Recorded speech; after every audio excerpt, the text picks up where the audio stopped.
Okay, this is David, who says, we have friends who do not celebrate Christmas because they say December 25th is really a pagan holiday. While I agree that Jesus may not have been born on December 25th, he certainly was born as described in the Bible. How do I respond to them? Well, in a sense, tell them they're right. You see, the winter solstice a couple of days later was the shortest day of the year, and the pagans had something called Saturnalia. And it was a time of lawlessness because all the laws were suspended. And people, a bunch of singers actually wandered the streets naked singing.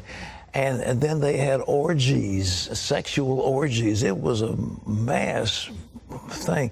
Well, when the Catholic Church came along in Italy, the Romans and others didn't want to give up their holidays. So they said, okay, we'll Christianize it. And so they said, okay, we'll say the birth of Jesus was the 25th of December.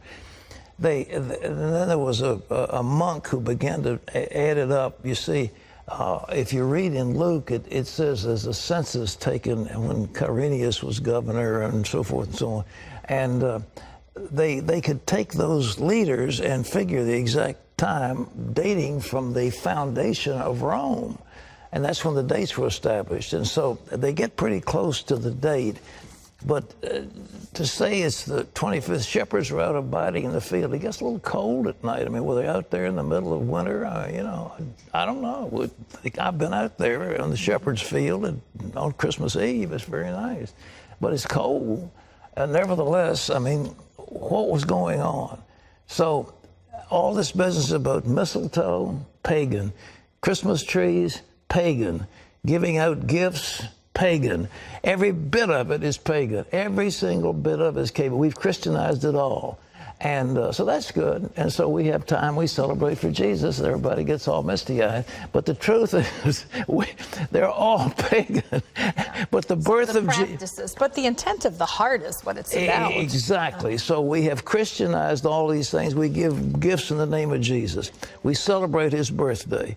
And it's a nice thing. And so I'm very delighted. And I like Christmas. But I tell you, the best Christmas I ever spent in all of my life, my best Christmas, all of my life, was spent in Jerusalem when we had no Christmas ornaments, none of this stocking, none of this, all this stuff. But on Christmas Eve, we stood in Shepherd's Field and we sang, "O little town of Bethlehem, how still we see thee lie." And the next day we had a service, and on Christmas Day we baptized about 50-some people in the Jordan River. That was a wonderful Christmas. Amen. All right. Okay, thanks for those questions. I hope I didn't shock you. I'm not being irreverent, but it's the way it is. So when you putting your tree up? Huh? I've got, I finally got one of those fake trees, and it's beautiful. It's already pre-lit, and you just plug those little joints in, stick it up, and plug them in, and all of a sudden you've got a riot of light. I like all the decorations. The Founder's Inn is just loaded with decorations. It's very pretty, but pagan. But all to celebrate Jesus. Yeah, but Christianized pagan. All right.